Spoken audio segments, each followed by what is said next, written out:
यहां जो आप कर्म कर रहे हैं वो आपको भोगने पड़ेंगे, अच्छे या बुरे।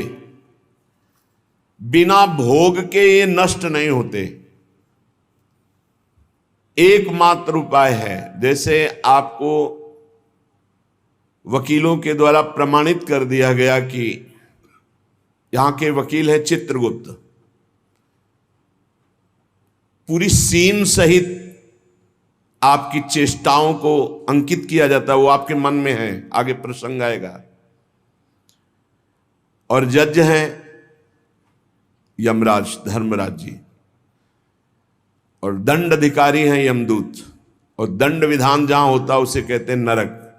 तो जैसे यहां जज ने कानून से अपराध करने वाले को दंड दे दिया, जाओ तुम्हें फांसी की सजा, राष्ट्रपति का अधिकार है, वो पूरा माफ कर सकता है। ऐसे ही राष्ट्रपति हैं भगवान श्री हरि। अहम त्वाम सर्व पापेभ्यो मोक्षयिष्यामि मा शुचा। अगर शुभ अशुभ कर्मों से बचना चाहते हो तो एकमात्र उपाय भगवान की शरण में होकर नाम जप करो, अन्यथा अवश्यमेव भोक्तव्यम कृतम कर्म शुभाशुभम। सुमति जी अपने पिताजी को बता रहे, यमदूत ने कहा महाराज, मृत्युलोक में मनुष्य जो पुण्य और पाप करता है बारी बारी से उसे भोगना पड़ता है। बहुत ध्यान से सुनोगे तो आपको बड़ी सावधानी प्राप्त हो जाएगी। जो छोटी मोटी गलतियां आप हंसी खेल में करते हैं वो भी आपको दंड भोगना पड़ेगा। ये पाप और पुण्य बिना भोगे नष्ट नहीं होते कि आपने पाप कर दिया और दान दे दिया तो वो पाप कट गया, ऐसा नहीं है। पुण्य का अलग विभाग होगा, पाप का अलग विभाग होगा। अगर काट सकते हैं तो सिर्फ भगवान काट सकते हैं। भगवान का भजन काट सकता है, दूसरा नहीं। लाखों जन्मों में जो तुमने पाप और पुण्य किया है, जो एकत्रित है, उसका नाम है संचित कर्म। संचित पाप और पुण्य, और उससे जब मनुष्य शरीर मिलता है या जो शरीर मिलता है, उससे जो हिसाब निकाल करके कुछ पुण्य और कुछ पाप, उसे प्रारब्ध भोग कहते हैं। फिर यहां कर जो नवीन कर्म किया जाता है उसे क्रियमाण कहते हैं। मनुष्यों के लिए जो उनका जमा हुआ पाप और पुण्य है वो अंकुरित होकर बढ़ता रहता है, ब्याज दर ब्याज। बहुत दुर्गति होती है, इसीलिए बहुत जन्म हम भोगे तो भी अपने संचित कर्म को नहीं भोग सकते। जैसे बीज मिट्टी और जल की आकांक्षा करता है तभी वो उत्तम वृक्ष रूप धारण करता है, ऐसे ही पाप और पुण्य उसे प्रेरित करके पुनः पाप करवाता है, प्रेरित करके पुण्य पुनः पुण्य करवाता है। अगर पाप कर्म में रहती है तो पाप पर पाप, पाप पर पाप, और ये एकत्रित होकर वृक्ष रूप होकर समय स्थान वो निश्चित करेगा। पाप तुम्हें कहां दंड देना है, समय स्थान। बुरी दशा आने के पहले बुद्धि बदली जाती है, उसकी बुद्धि बदल दी गई। आप ना आवे आप पर ताई तहां ले जाए, वो वहीं ले जाएगा, उसी स्थान पर मारा जाएगा, उसी स्थान पर जो दंड उसे मिलना मिलेगा। जैसे आपने छोटा पाप किया तो आपके चलते समय पैर में कांटा चुभेगा और दुख होगा। कांटा निकाला गया, थोड़ी दिन वहां दर्द रहा, खत्म हो गया, आपका पाप क्षय हो गया। छोटा पाप कोई, आगे बताया जाएगा कौन कौन से पाप से कैसे कैसे दंड मिलते हैं। अब अगर आपसे थोड़ा बड़ा पाप बना है तो वही पैर में लोहे की कील बनकर चुभेगा, कांटे की जगह लोहे की कील, अधिक दुख होगा। और बड़ा पाप बना है तो खजूर का कांटा, बड़ा कील, ऐसे आपके पैर में चुभ। बिना पाप कर्म के कहीं भी किसी को कोई भी दुख नहीं हो सकता। सिर में दर्द होना, आजीवन पूरे जीवन सिर का रोग हो गया कि वो दर्द ही होगा 2-4 दिन में, 10 दिन में, पाप का कारण।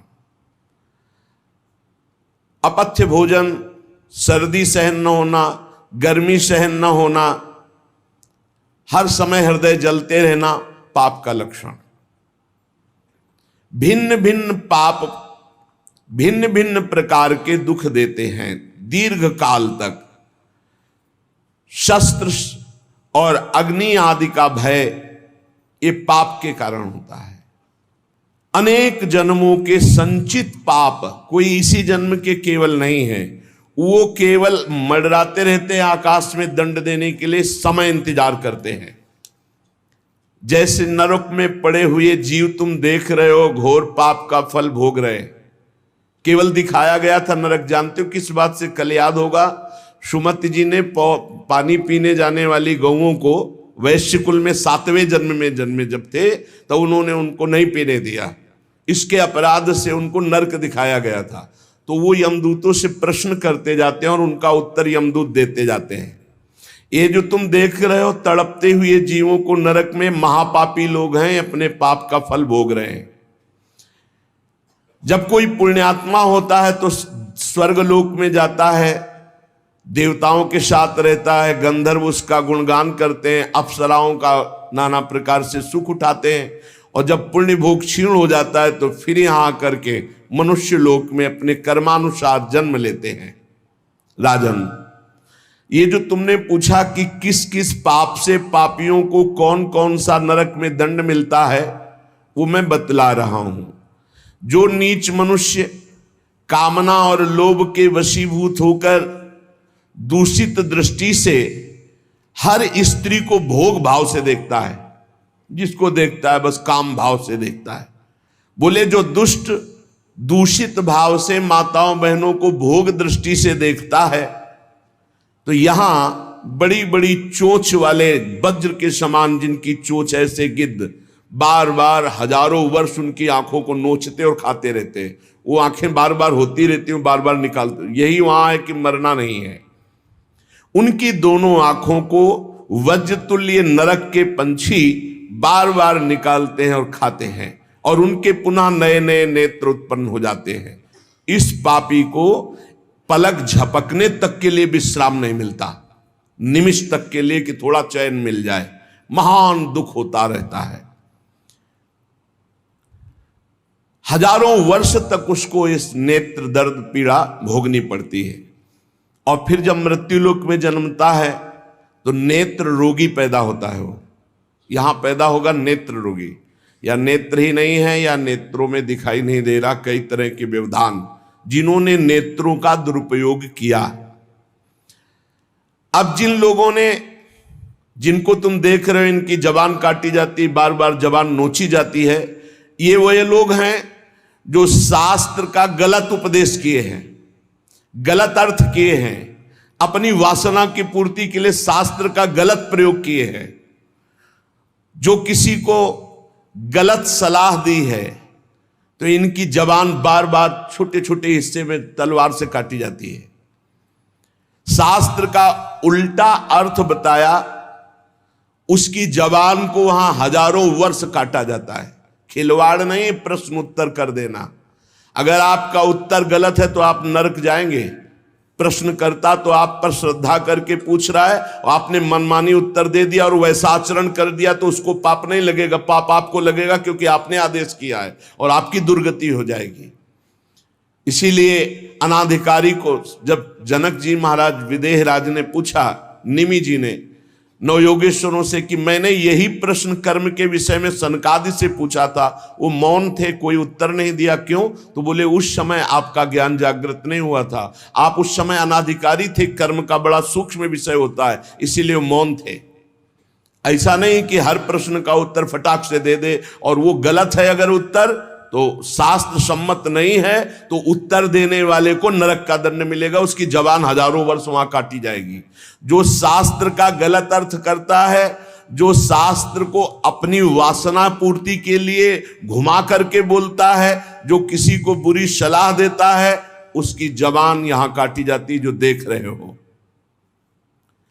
और हे सुमति जी, जो वेद की निंदा करते हैं, देवताओं की निंदा करते हैं, संतों की निंदा करते हैं, वैष्णव की निंदा करते हैं, गुरु की निंदा करते हैं, गुरु पर दोष दृष्टि करते हैं, गुरु को वक्र दृष्टि से देखते हैं, क्रोध दृष्टि से। उन सब को यहां भयंकर वज्र तुल्य वाले जिनकी चोंच है, ऐसे पक्षी गिरा गिरा करके उनके अंगों को नोचते हैं, जबान, आंख और उनके शरीर के अंगों को। जितने निमेष तक उनके द्वारा ये जिह्वा जनित पाप हुआ है, उतने 1000 वर्ष तक उनको पक्षी नोचते हैं। जो नराधम बिना दोष के दो मित्रों में फूट डाल देते हैं, एक दूसरे की चुगली करके, पिता पुत्र स्वजन में भेद पैदा कर देते हैं, और जो पुरोहित, बहुत ध्यान देने योग्य बात, अनुष्ठान का संकल्प लेता लेकिन अनुष्ठान पूर्ण नहीं करता, जजमान को क्या पता। जो पुरोहित जजमान से नियत संख्या ले ली धन और अनुष्ठान पूरा नहीं किया, या जो अपनी माता और पिता का अपमान किया, जो अपनी शरणागत, अपने अर्धांग विराजमान पाणि ग्रहण की हुई पत्नी का विविध प्रकार से अपमान और शोषण किया, वो यहां आरे से चीरे जाते हैं 1000 वर्ष तक। दिखाया, देखो ये बीच आरे से आराम आराम से एक एक अंग चीरे जाते हैं। उस पुरोहित को भी दंड मिलता है, उस पुत्र को दंड मिलता है जो माता पिता का अपमान, उस पति को दंड मिलता है जो पत्नी का शोषण, उस पत्नी को दंड मिलता है जो पति से छल करती है। आप खुली आंख इनकी दुर्गति देख सकते हैं। जो दूसरों को कष्ट देने का स्वभाव बना लिया है, बातचीत चेष्टा से कष्ट ही देना है, जो दूसरों की प्रसन्नता में जलते हैं, जो दूसरों की घरों में, सोए हुए घरों में आग लगा देते हैं या फसलों में आग लगा देते हैं और उनको प्राणांतक कष्ट देते हैं, उन अधम पापियों को यहां जलती हुई आग में जलाया जाता है। तुम देख लो, तपती हुई बालू डालकर उनको भूना जाता है और यहां आग में उन्हें जलाया जाता है। जो एक जगह निमंत्रण मिला, फिर दूसरी जगह निमंत्रण मिला, तो पहले निमंत्रण वाले को छोड़ करके दूसरे के यहां निमंत्रण पाकर फिर पहले वाले के यहां निमंत्रण पाने गया। ऐसा नहीं है, ये नरक का कारण बन जाएगा। एक जगह निमंत्रण है, वहां गए, अगर हम भूखे हैं तो भूखे, नहीं मिला तो नहीं मिला, अब दूसरे दिन देखा जाएगा। 2, 3, 4 निमंत्रण, ऐसा नहीं। जो ब्रह्मर्षि किसी देव कार्य के लिए, पितृ कार्य के लिए यजमान के द्वारा निमंत्रित किया गया और वो दूसरी जगह भोजन कर लिया, दूसरे निमंत्रण को स्वीकार करके फिर उसके यहां भोजन करने गया, तो उसको यहां नरक में 2 टुकड़े करने वाला दंड मिलता। बार बार उसके 2 टुकड़े। ये बार बार बहुत जगह भंडारा, बहुत जगह निमंत्रण, ये ऐसा नहीं है। सिद्धांत है, तुम भूखे हो तो एक जगह चले जाओ और अपना पेट भरो, भजन करो। ये नहीं कि 5 जगह चले गए तो खूब दक्षिणा 5 जगह की मिली तो सुन लो। ये तस्मा शास्त्रम प्रमाणम, ये शास्त्र है, मनमानी नहीं। पहले ऐसा कभी ब्रह्म ऋषि जन नहीं करते थे। 5 घरों में भिक्षा मांग लो या निमंत्रण है तो एक जगह जाके पेट भर लो जो रूखा सूखा मिले। ये 14 जगह भंडारा, 14 जगह निमंत्रण, तो उसकी व्यवस्था है। ये नरकगामी बना देगा, बुद्धि भ्रष्ट हो जाएगी। जो सदैव कड़वी बातें बोलकर लोगों के दिल पर चोट पहुंचाते रहते हैं। कुछ लोगों का ऐसा स्वभाव होता है, जब बोलेंगे तो हृदय की पीड़ा प्रकट हो ही जाए, ऐसा उनका है। ऐसे हैं वो, ऐसे बोलते हैं कि अत्यंत पीड़ा दे। ऐसा करने वालों को यहां के पक्षी टूट पड़ते नरक में लाते हैं, नोच नोच करके उनको खाते हैं। जो यहां किसी की चुगली करता है, उसकी जिह्वा तेज छुरे से बार बार ऐसे ऐसे चीरी जाती है, फिर पूरी हो जाती है, फिर चीरी जाती है। जिन्होंने उद्दंडतावश अपने पूज्य जनों का अनादर किया, उनको मारा पीटा, गुरुजनों को, अपने गुरु को, माता को, पिता को, बाबा को, पितामह को, ये पूज्य जन है, ये गुरु के समान पूज्य है। जो अपने गुरुजनों को, पूज्य जनों को अनादर करता है, दंड देता है, मारता है, पीटता है, वो देखो ये कुंड बने हैं विष्ठा के, पीब के और मूत्र के। मूत्र का कुंड, विष्ठा का और पीब का, नीचे करके मुख उन्हीं कुंडों में डाल दिया जाता है, ऊपर से पैक कर दिया जाता है। हजारों वर्ष वही खाओ वही सड़ो, कितना भयानक कष्ट है। नीचे के मुख करके उसमें डाल दिया जाता है। जो लोग भोजन बनाने, बहुत ध्यान से सुनो, भोजन बनाना उद्देश्य रखो, यज्ञ है, यज्ञ के लिए भोजन बना रहे हैं। सबके हृदयों में भगवान है, पहले भोग लगाओ श्री भगवान का, फिर दरवाजे पर निकलो और आसपास झांक के देखो, कोई पशु पक्षी, कोई मनुष्य, कोई संत महात्मा, कोई भूखा तो नहीं दिखाई दे रहा। अगर एक गाय है, कुत्ता भी है, तो घर से जाओ, रोटी लाओ, पहले उसे डालो, भगवत स्वरूप मान करके पहले। फिर अपने घर में जो बड़े बूढ़े हैं सबसे पहले उनको पवाओ, बच्चे जो हैं उनको पवाओ। अच्छी अच्छी चीज तुम पालो, बड़े बूढ़े नहीं, अभी आगे आएगा, उनको भी दंड मिलता है। तो जो रसोई बनाए तो उसे भाग लगाना चाहिए, देवता का भाग, अतिथि का भाग, कौवे का भाग, गाय का भाग, और अपने जो पूर्व के बुजुर्ग जन हैं पहले उनकी सेवा।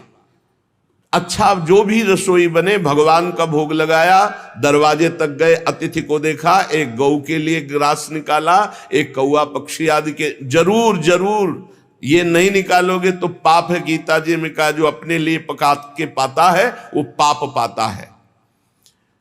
तो जो अभ्यागत, अपने बुजुर्ग और अतिथि, अब कोई साधु महात्मा आया, माना कोई भी हो, वो दरवाजे में पुकारा, राधे श्याम, आप छुप नहीं सकते, आपको निकलना पड़ेगा। हाँ राधे राधे, क्या चाहिए, क्या सेवा करूं आपकी? आप जल पिएंगे, आप भोजन पाएंगे? नहीं मुझे पैसा चाहिए। वो नहीं दे सकता, खत्म खेल, आपका आदर हो गया। आप मृदु वचन में इतना तो बोल सकते हैं, राधे श्याम, आप इतना बोल सकते हैं, आप जल पिएंगे, आप रोटी पाएंगे, भोजन प्रसाद पाएंगे। नहीं मुझे रुपया चाहिए, नहीं मेरी श्रद्धा नहीं, मैं नहीं दे सकता, सामर्थ्य नहीं है, श्रद्धा नहीं है, कुछ भी आप कह दो उस पर चलेगा, पर आपको निकलना चाहिए। यदि आप छुपे रहे हो, आपके कान में आवाज आई, आपके दरवाजे से भिक्षुक वापस जा रहा, तो आपके सुकृत नष्ट हो जाएंगे और आपको पाप लगेगा। ये धर्म है, अतिथि देवो भव। देना ना देना वो आपके ऊपर की बात है, लेकिन मृदु वचन, जल और भोजन, ये तीन तो प्राय सब, नहीं कुछ है एक फल दे दे। अगर वो कहता है मुझे भूख लगी है, तो आप वहीं गेट के बाहर बैठिए, परिचय नहीं है इसलिए, घर में जो सदस्य पुरुष वर्ग का, उससे 2 रोटी भेज दीजिए। जो दुष्ट आए हुए अतिथि का अपमान कर देता है, अतिथि देवो भव, बड़ी महिमा ग्रस्त धर्म में अतिथि सेवा, साधु सेवा की, उसे यहां पीब चाट चाट के पवाई जाती है नरक में।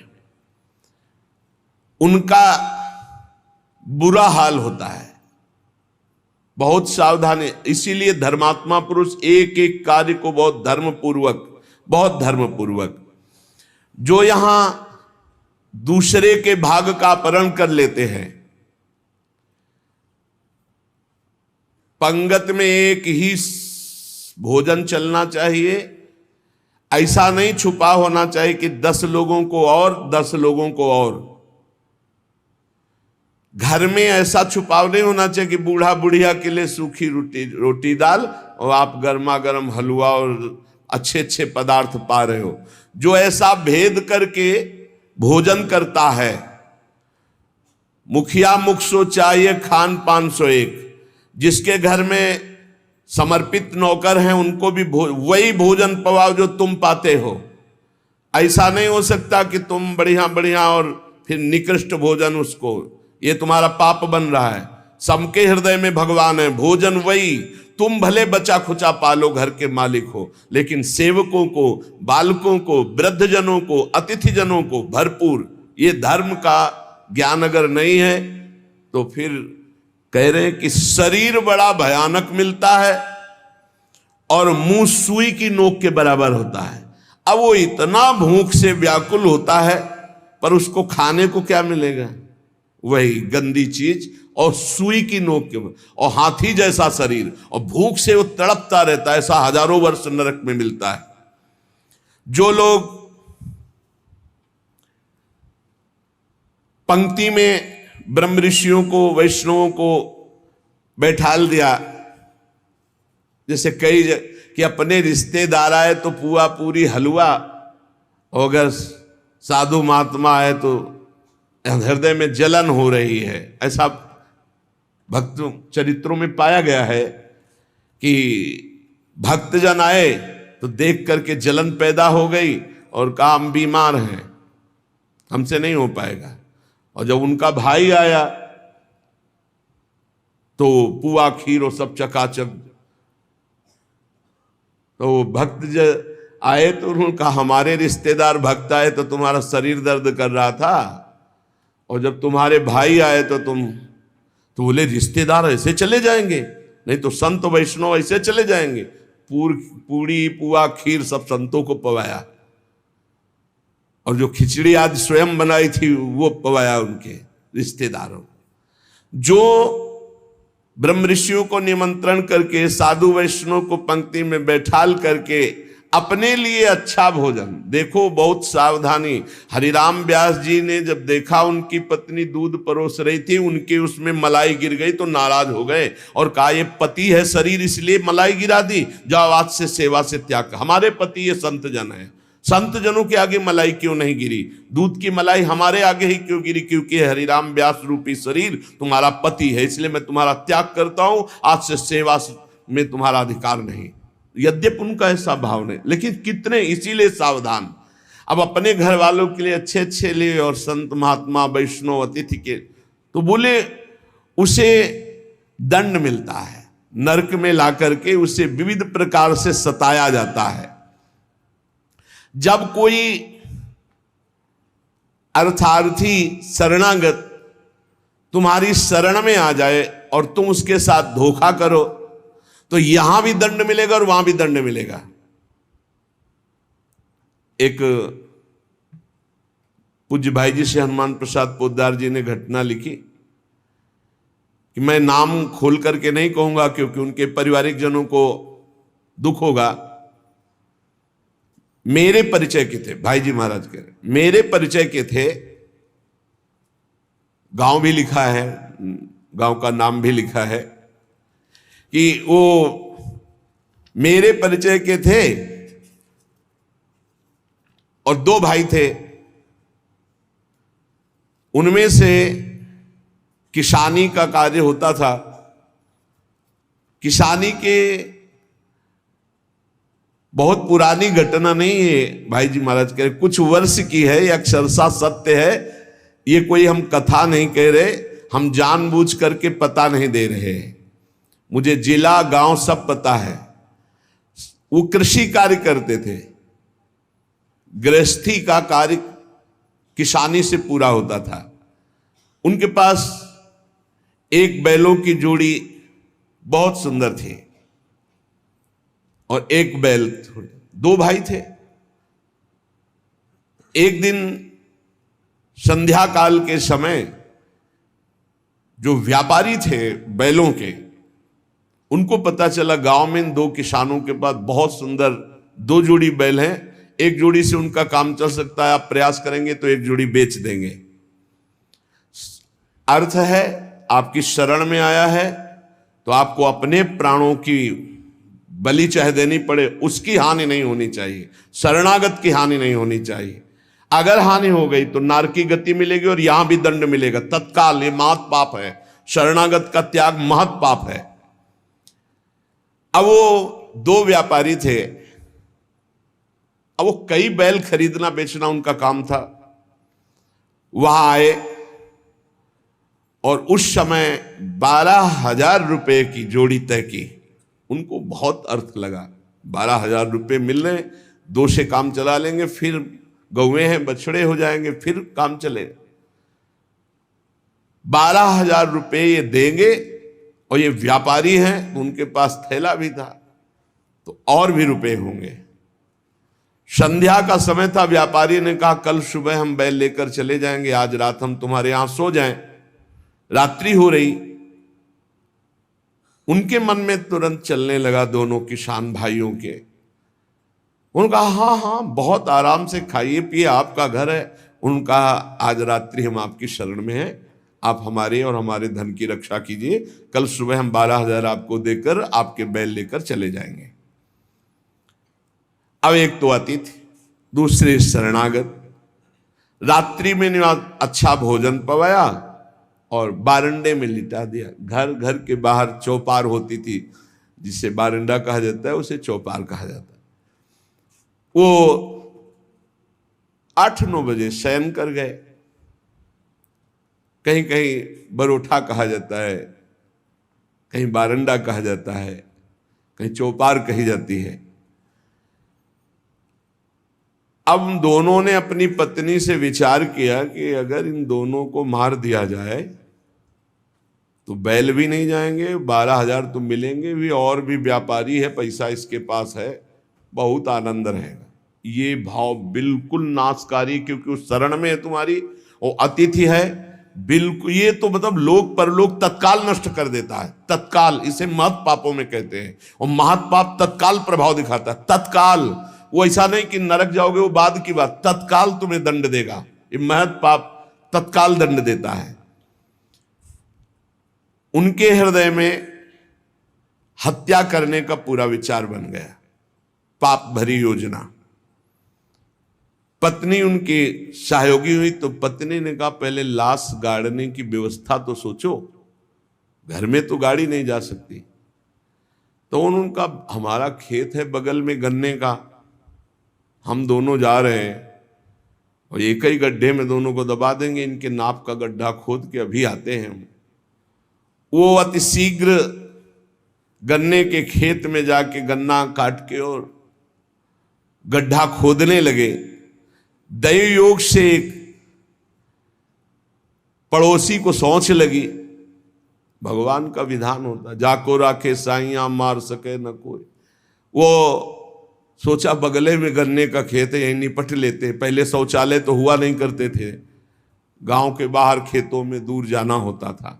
अब वो गन्ने के खेत में बगले में जाके, अब ये बोले इतने में 2 आ जाएंगे। उसको लगा ये रात्रि में क्या प्लान बना रहे हैं। नजदीक गए, वो देखो एक को नीचे कर देंगे, एक को ऊपर कर देंगे। बोले कहीं पाप तो नहीं हो रहा। बोले 20,000 रुपया उसके पास है, तुम पाप की सोच रहे हो। उनको जो सोच गया था उसकी सोच तो हो गई। उसने सोचा कोई घटना हो रही, तो उनका दोनों को मार करके इसी में गाड़ देंगे, 2 गड्ढे खोदने की जरूरत नहीं। अच्छा 2 हैं और देखो कोई जानेगा नहीं, बरोठे में ही तो पड़े हैं और सो गए होंगे। फौरन उसने जल से पवित्र हुआ, भागा उनके घर में गए, पड़ोसी ही था वहां, दोनों को जगाया और कहा ये अभी चलो हमारे साथ, कहाँ तुम्हारा पैसा, पैसा ले लो। अब वो भगवान की प्रेरणा से बचाने के लिए तो उनको संशय भी नहीं हुआ, फौरन अपने झोला लिए जिसमें रुपया रखे थे और वैसे ही गद्दा बिछा हुआ, वैसे ही रजाई रखी हुई अपने घर में ले गया और कहा इन दोनों भाइयों ने मारने का प्लान और गड्ढा खोद दिया है, चुप यहीं शांत में। और उनके दोनों के एक एक लड़के थे जो नौटंकी देखने गए थे गांव के। कर्म बड़ा निकृष्ट संकल्प किया था, इसलिए पाप कर्म प्रेरित करके उन लड़कों के मन में है कि हमें नाटक अच्छा नहीं लग रहा, छोटे जगह चलो यार, हमें अच्छा नहीं लग रहा, हमें सोने का मन है। दोनों मस्ती से बातचीत करते हुए आए तो देखा बरोठे में गद्दा बिछा है और रजाई। तो उनका शायद माता पिता ने सोचा हो कि रात्रि में पता नहीं कब ये आएंगे तो दरवाजा खोलना पड़ेगा, यहीं सो जाते हैं। दोनों मुंह ढक करके उसी में सो गए। अब वो दोनों, भगवान का विधान बड़ा विचित्र होता है, दोनों गड्ढा खोद करके आए, अपनी पत्नी से कहा काम हो गया, गड़ासा निकाल, गड़ासा निकाल। बोले तू पैर पकड़, भाई से कहा तू खोपड़ी पकड़। अंधेरे का मामला, कोई बिजली तो गांव में रहती नहीं थी। दोनों पुत्रों को काट दिया और मैं गद्दा और रजाई सहित समेट के गड्ढे में तोप के। अब जब वहां गड्ढे में डालिया तो बोले झोला कहाँ है रुपया का? बोले हमने तो सोचा था सिराने ही होगा। बोले गद्दा रजाई तो लपेट के नहीं डाले? बोले पक्का नहीं, ऐसा कैसे हो सकता है? बोले रुपया कहाँ है? अब वो तो बड़े चिंतित कि जिसके कारण मारा वो रुपया नहीं। और फिर गए गड्ढा खोदा और जब देखा कि हमारे लाला, हमारे ही पुत्र, और ना तो चिल्ला सकते ना रो सकते, ढूंढा वहां पैसा नहीं, ना वो जिनको मारना था वो थे नहीं, अपने बेटों को मार दिया। सुबह हुआ तो पड़ोसी निकाल के लाया उनको, कहा ए भाई बड़ा सुंदर प्लान बना रहे थे इन दोनों को मारने का, पैसा भी सुरक्षित और ये भी सुरक्षित, अब हम जा रहे हैं सरकार से रिपोर्ट करने। दोनों को जेल हुई, दोनों पुत्र मारे गए, दोनों पत्नी और पति सहित सजा को प्राप्त।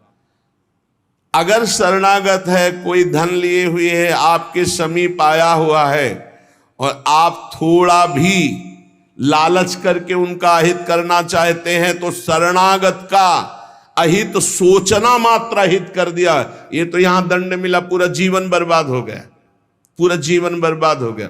पति पत्नी जेल में, लड़का मार डाला, रह क्या गया, सब बर्बाद, और अब नारकी गति भी होगी। तो कह रहे हैं जो आए हुए शरणागत के साथ छल करता है तो यहां थूक, खखार, बिष्ठा, इसके कुंड बने हैं, इनमें डाल दिया जाता है, आनंद लो। सोचो, थोड़ी देर भावना करो, गटर में पैक कर दिया जाए, आपको मरना है नहीं, थूक खखार लाल, उसमें ये नारकी गतियां हैं। हे सुमति, बहुत ध्यान दीजिए, जो लोग झूठे मुंह और झूठे हाथ, देवता का स्पर्श, देवता को प्रणाम, गुरुजनों को प्रणाम, जो लोग ऐसा अपवित्र कार्य करते हैं उनके हाथों को यहां यमराज तिल तिल भर करके काटते हैं। जैसे कोई सब्जी नहीं काटता, ऐसे बड़ी रफ्तार से ऐसे बार बार काटते। अरे ऐसे थोड़ी शास्त्र में हम यहाँ खाए डोल रहे हैं, ऐसे जूता पहने भोजन कर रहे हैं, न कुल्ला न आचमन, ये सब नारकी गति को प्राप्त होने वाले जीव, तभी बुद्धि भ्रष्ट मनमानी आचरण कर। पहले जानते हो गांव में कैसे पंगत पवाई जाती थी, सबके चरण धोए जाते थे।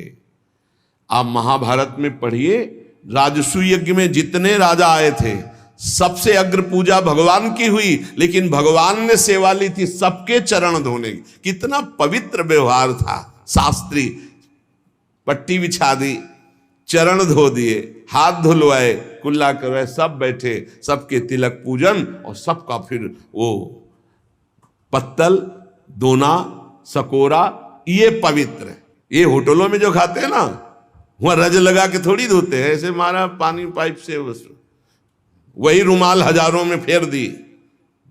अब मतलब किसको है, जब वो कौन सा भोजन कहते हैं जिसमें सब ऐसे ले लेकर पाते हैं। हाँ, अब हमें तो कहना भी नहीं आता। अब सोचो, उसमें वही शराब पिए हुए व्यक्ति खा रहा है, उसी से आप ले रहे, उसी से जो जो मना। अब वो पाया फिर लेने का मन है, फिर कोई रोकने वाला है, वहां कोई खड़ा है नहीं, सब रखे बोले ये वीआईपी लोग हैं, वीआईपी लोगों की वीआईपी व्यवस्था है, समझ लीजिए। जो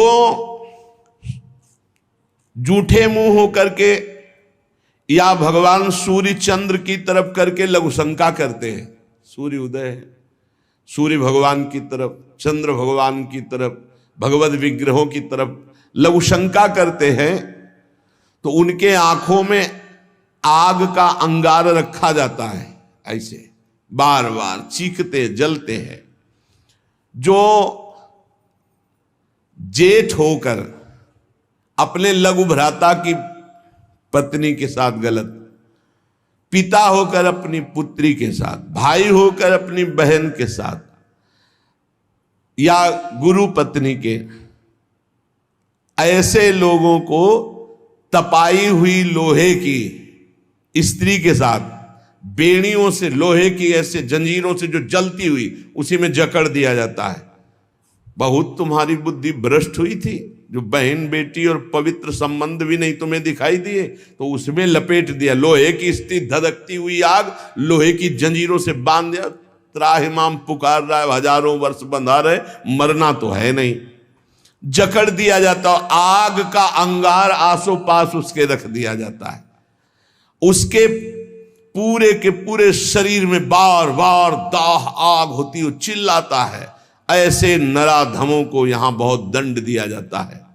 यमदूत कहते हैं, जो अपने कानों से गुरु की निंदा सुनता है, जो अपने कानों से वैष्णवजनों की निंदा सुनता है, जो दूसरों की निंदा सुनकर के हर्षित होता है, ऐसे पापियों को यमदूत जो लाते हैं यमराज के, वो तपाया हुआ लोहा उनके कानों में डाला जाता है। बार बार तपाया हुआ लोहा, बार बार। गुरु निंदा सुनी, संत निंदा सुनी, वैष्णव निंदा सुनी, सुनने वालों को, और बड़े हर्षित होते। जब किसी की निंदा होती ना, तो कुछ लोग ऐसे हर्षित होते जैसे उनको सम्राट पद मिल रहा हो। अरे पर निंदा के किए ते आवत नहीं कछुआत, मूर्ख पर्वत पाप को ले चल अपने साथ।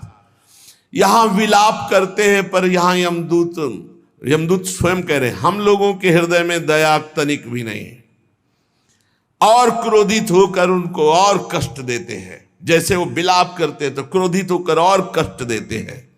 जो देव मंदिर में जमीन लगाई गई या किसी ऋषि मुनि को दान में दे दी गई, या कोई सभा भवन है सार्वजनिक, जो इनको तुड़वा कर उनकी जमीन हड़प लेते हैं, उस जगह अपना निवास स्थान बना लेते हैं, उसका प्रयोग करते हैं। यहां यमदूत उन्हें ला करके धीरे धीरे उनके शरीर की खाल उधारते हैं। पूरी उधल गई, फिर शरीर में नई खाल, फिर धीरे धीरे होश में। ये नहीं कि देवालय की लगी हुई संपत्ति का प्रयोग कर लिया, या देवालय को विध्वंस कर दिया, या सभा भवनों को विध्वंस करके अपने लिए अपना कब्जा, तो फिर ये वो चीखते चिल्लाते, पर यहां दया नहीं है।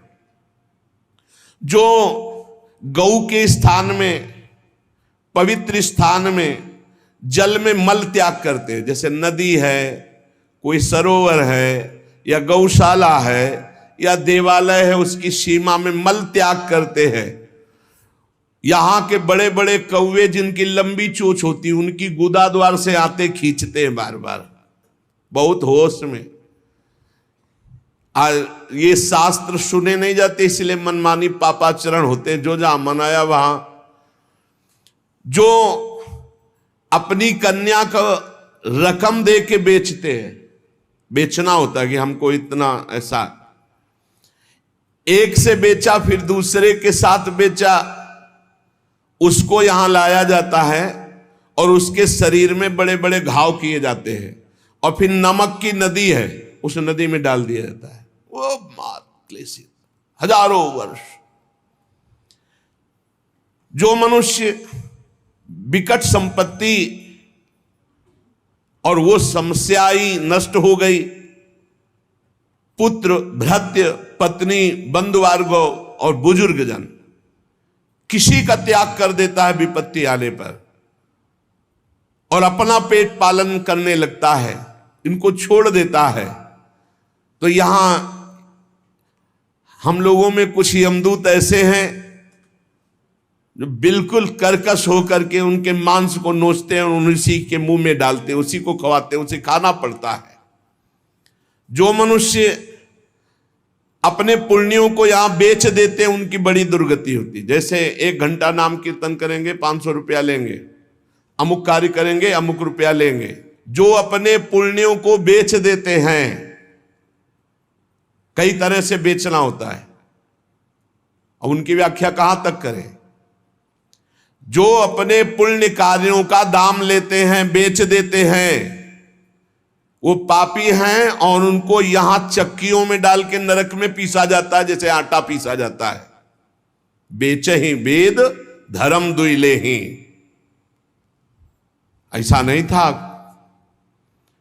परोपकार के लिए ब्रह्म ऋषियों का जीवन था। कुछ मिला नहीं, किसी भी तरह जीवन व्यतीत करते थे। कृष्ण शरीर, बड़े बड़े चक्रवर्ती सम्राट भयभीत होकर खड़े हो जाते थे। तप पूर्ण जीवन, बेचने का कहीं विधान नहीं। जो जीवन में अपने किए हुए पुण्यों को बेच देते हैं, उनको वहां चक्की में जैसे आटा पीसा जाता है ऐसा पीसा जाता है। ये ना समझो कि मौज ले लो, यहां तुम मनमानी कर लो, भोगना पड़ेगा। अवश्य में भोक्तव्यम, नरक में जाकर के हिसाब भोगना पड़ेगा। चक्कियों में पीसे जाते हैं जो अपने पुण्य कर्मों को बेचते हैं। जो यहां किसी की धरोहर मिली, ए भैया हमारे इतने रुपए रख लो, ये सामग्री रख लो, हम समय से ले लेंगे, हमारी अव्यवस्था है, और फिर वो मुकर गया कि कौन धरोहर कब दिया कैसे दिया, तो उन्हें यहां जलती हुई लोहे की जंजीरों से बांध दिया जाता है और ऐसे कुंड में फेंका जाता है जहां बड़े कीड़े भयामने विषैले, और वो उनको हजार हजार वर्ष तक नोच रहे, उसी में बंधे चीख रहे। कौन? जो दूसरों की दी हुई धरोहर को ना देकर मुकर जाते, कब तुमने दिया। जो पापी दिन में मैथुन करते हैं, शास्त्रीय मर्यादा में दिन में मैथुन करना निषेध है। जो रात्रि में पराई स्त्री से मैथुन करते हैं, दिन में चाहे अपनी स्त्री क्यों न हो, मैथुन निषेध है। और जो इसीलिए महाभारत में एक प्रसंग आता है, एक ऋषि को उनकी पत्नी ने दिन में बहुत प्रेरित किया। उनका नाम हमें तो स्मरण नहीं आ रहा, किंदम, हाँ ऐसे कुछ नाम था। तब उन्होंने कहा दिन में पुरुष रूप में तो हम आपके साथ मैथुन कर नहीं सकते, आप बहुत प्रेरणा करती, इसलिए पशु बनना पड़ेगा। तो आप भी अपने संकल्प से मृगी रूप धारण करो, मैं मृग रूप धारण करता हूं।